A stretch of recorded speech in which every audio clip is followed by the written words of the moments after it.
We're going to read this one for Chicago. Chapter 31, legal age.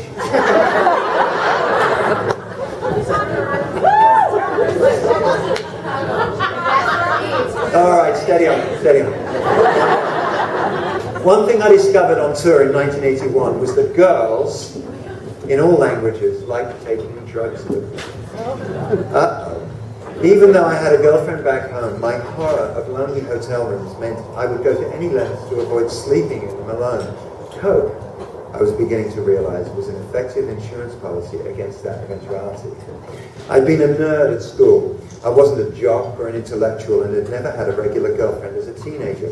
Now I only had to wink in a girl's direction in a hotel lobby, backstage, or at a record company party, and I had company until the morning. So what's the problem, you might ask? Well, the trouble is, and I didn't figure this out until I was almost 40, that there is something about an intimate encounter of that nature with somebody you barely know that jars against the spirit.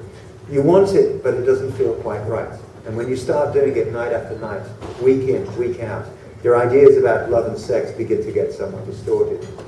And jumping into bed like porn star Johnny is not as easy as you might imagine, especially with someone whose first name you're not even sure of. You feel awkward, or at least I did. Maybe it was some residue of Catholic guilt, plain old common decency. Hadn't Mother taught me something about this? The drugs and the alcohol serve to take away all those doubts, plus any inhibitions I or she might have. I didn't want to be lonely, and the drugs ensured I never was. I'm a pin-up on thousands of bedroom walls, but the fear of loneliness is turning me into a cokehead. Of absolute necessity for any touring musician is the itinerary.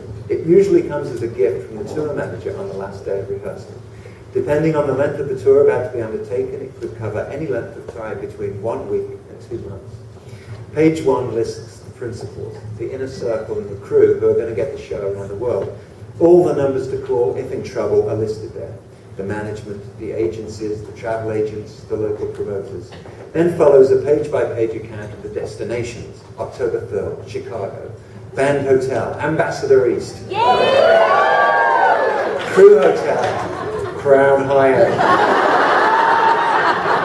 It's interesting to note that the Band Hotel has always got several stars more than the Crew Hotel. It's not a coincidence. Venue, Park West. And so on. I'd not noticed right away that in the left-hand corner of each page of the US itinerary there was a number, usually 18, 21 or 20. It was months before I was let in on the secret. The numbers referred to the legal age for sexual intercourse in that particular state.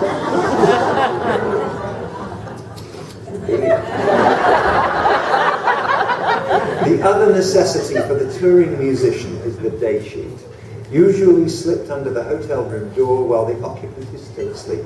Regardless of the degree of befuddlement, the day sheet information was always quite clear. Today is October 3rd. It is Friday. You are in Chicago. Today is a show day. The sound check is at 4 p.m. Please. You almost expected it to say, your name is John. Thanks.